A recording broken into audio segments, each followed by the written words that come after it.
जय हिंद, वंदे मातरम। स्वागत है आप सभी का जीएस विद आंसू पर।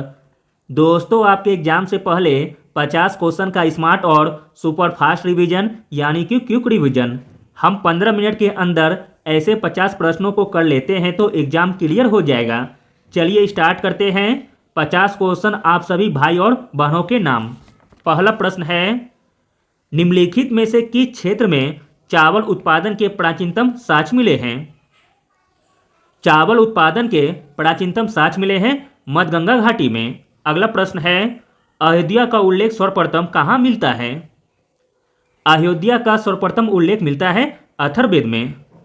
अगला प्रश्न देखते हैं, इंपॉर्टेंट प्रश्न है, इनमें से कहाँ विशिष्ट प्रकार के अग्निकुंडों का श्रृंखला और धार्मिक स्नान की व्यवस्था का पता चलता है? तो दोस्तों, वह स्थान है कालीबंगा, ऑप्शन नंबर सी। अगला प्रश्न है, बुद्ध के उपदेश किससे संबंधित हैं? बुद्ध के उपदेश संबंधित हैं आचरण की शुद्धता और पवित्रता से। अगला प्रश्न देखते हैं, चंद्रगुप्त मौर्य का गुरु कौन था? चंद्रगुप्त मौर्य का गुरु था भद्रबाहु। अगला प्रश्न है, दिल्ली सल्तनत में दीवान अर्ध विभाग की स्थापना किसने की थी? दिल्ली सल्तनत में दीवान अर्ध विभाग की स्थापना की थी बलबन ने। अगला प्रश्न है, आगरा नगर की स्थापना किस शासक ने की थी? आगरा नगर की स्थापना की थी सिकंदर लोदी ने। अगला प्रश्न देखते हैं, इंपॉर्टेंट प्रश्न है, किस सिख गुरु को अकबर ने 500 बीघा जमीन दी थी? तो दोस्तों, वह सिख गुरु थे गुरु रामदास। अगला प्रश्न है, औरंगजेब के शासन काल में जाटों ने निम्नलिखित में से किस एक के मकबरे को क्षतिग्रस्त किया था? तो दोस्तों, वह मकबरा था अकबर का मकबरा। अगला प्रश्न देखते हैं, भारत में मुद्रा नाले लाने वाले निम्नलिखित में से प्रथम कौन थे? भारत में मुद्रा नाले लाने वाले प्रथम थे पुर्तगाली, ऑप्शन नंबर सी। अगला प्रश्न देखते हैं, इंपॉर्टेंट प्रश्न है, 13 जून 1817 को पुणे की संधि पर किसने हस्ताक्षर किए थे? आंसर है ऑप्शन नंबर बी, बाजीराव द्वितीय ने। अगला प्रश्न है, बंगाल के दोहरे शासन को किस अंग्रेज शासक ने समाप्त किया? आंसर है option number B, Warren Hastings ने। अगला प्रश्न देखते हैं, इंपॉर्टेंट प्रश्न है, अस्थायी बंदोबस्त इस प्रकार है। तो दोस्तों, अस्थायी बंदोबस्त है ईस्ट इंडिया कंपनी के लिए जमींदारों द्वारा भूमि कर की वसूली। अगला प्रश्न देखते हैं, मोस्ट इंपॉर्टेंट प्रश्न है, बॉम्बे मिल हैंड्स एसोसिएशन की स्थापना किसने की थी? बॉम्बे मिल्स हैंड्स एसोसिएशन की स्थापना की थी एनएम लोखंडे ने, ऑप्शन नंबर ए। अगला प्रश्न देखते हैं, इंपॉर्टेंट प्रश्न है, किसने कहा था मेरठ का विद्रोह गर्मी की आंधी की भांति अचानक एवं अल्पकालिक था? तो दोस्तों, इसे कहने वाले थे Surendranath Sen, option number A. अगला प्रश्न देखते हैं, बंगाल का तेभागा किसान आंदोलन की क्या मांग थी? बंगाल के तेभागा किसान आंदोलन की मांग थी जमींदारों की हिस्सेदारी को फसल के आधे भाग से कम करके 1/3 करना। अगला प्रश्न देखते हैं, सती प्रथा को डैश में दंडनीय अपराध घोषित किया गया था? सती प्रथा को 1829 ईस्वी में दंडनीय अपराध घोषित किया गया था। अगला प्रश्न देखते हैं, इंपॉर्टेंट प्रश्न है, महाराष्ट्र में प्रार्थना समाज का मुख्य संचालक कौन था? महाराष्ट्र में प्रार्थना समाज का मुख्य संचालक था MG Ranade, option number B. अगला प्रश्न है, निम्नलिखित में से किस महिला समाज सुधारक को पंडिता के नाम से जाना जाता है? पंडिता के नाम से जाना जाता है रामाबाई को, ऑप्शन नंबर बी। अगला प्रश्न है, हिंदी का पहला समाचार पत्र उदन मार्डन प्रकाशित हुआ था? हिंदी का पहला समाचार पत्र उदन मार्डन प्रकाशित हुआ था कोलकाता से। अगला प्रश्न है, भारतीय राष्ट्रीय कांग्रेस के हरिपुरा अधिवेशन की अध्यक्षता निम्नलिखित में से किसने की थी? आंसर है ऑप्शन नंबर सी, सुभाष चंद्र बोस ने। अगला प्रश्न देखते हैं, इंपॉर्टेंट प्रश्न है, कांग्रेस ने कब पहली बार भारत की स्वतंत्रता का प्रस्ताव पारित किया था? आंसर है ऑप्शन नंबर ए 1927 ईस्वी में। अगला प्रश्न है महाराष्ट्र में गणपति पर्व का श्री गणेश किया था? आंसर है ऑप्शन नंबर ए बीजी तिलक ने। अगला प्रश्न है महाराष्ट्र में स्वदेशी आंदोलन का नेतृत्व किसने किया था? इंपॉर्टेंट प्रश्न है। महाराष्ट्र में स्वदेशी आंदोलन का नेतृत्व किया था चिदम्बरम पिल्ले ने। Option number C. अगला प्रश्न देखते हैं वह कौन थे जिन्होंने अनुशीलन समिति की स्थापना की थी? तो दोस्तों वह थे पी मित्रा। अगला प्रश्न है बिहार में अलग प्रांत के लिए आंदोलन जिसके परिणाम स्वरूप वर्ष 1911 में बिहार एवं उड़ीसा के नए प्रांत का निर्माण हुआ, इसका नेतृत्व किया था? तो दोस्तों इसका नेतृत्व किया था सचिदानंद सिन्हा ने। Option number A.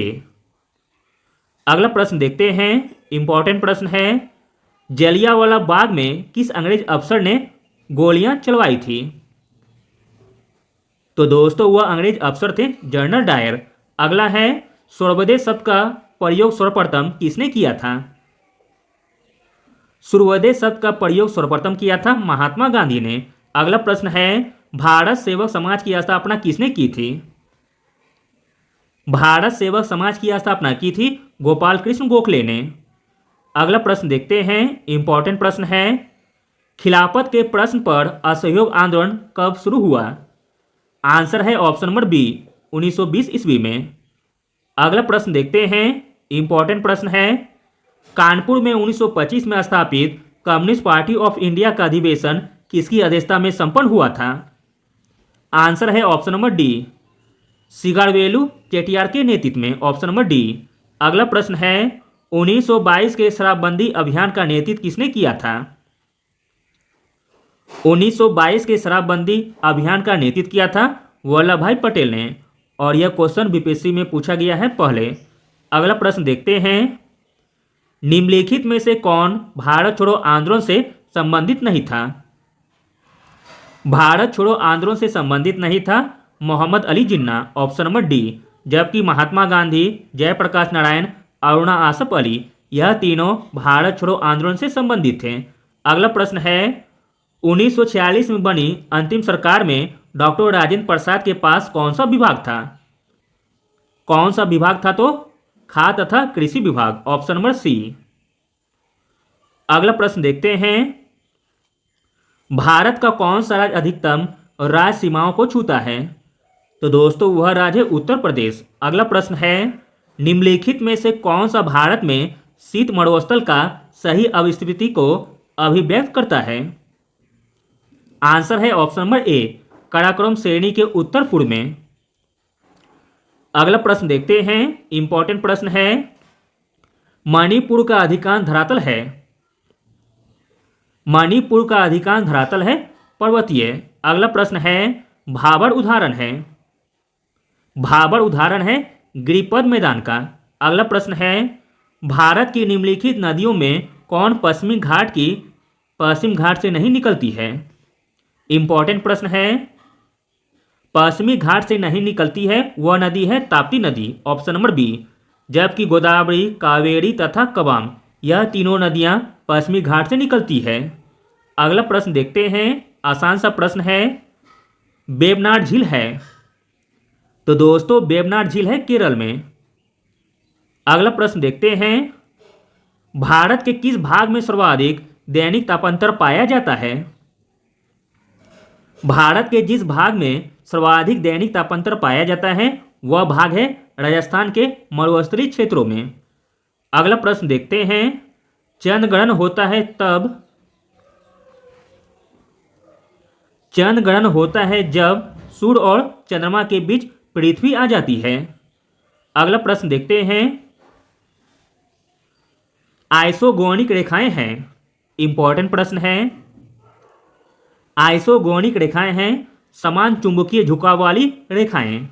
अगला प्रश्न देखते हैं दक्षिण पूर्व एशिया की मुख्य भूमि का सर्वोच्च बिंदु हक्काबो राजी जिसकी ऊंचाई 5885 मीटर है निम्नलिखित में से किनके बीच की सीमा पर है?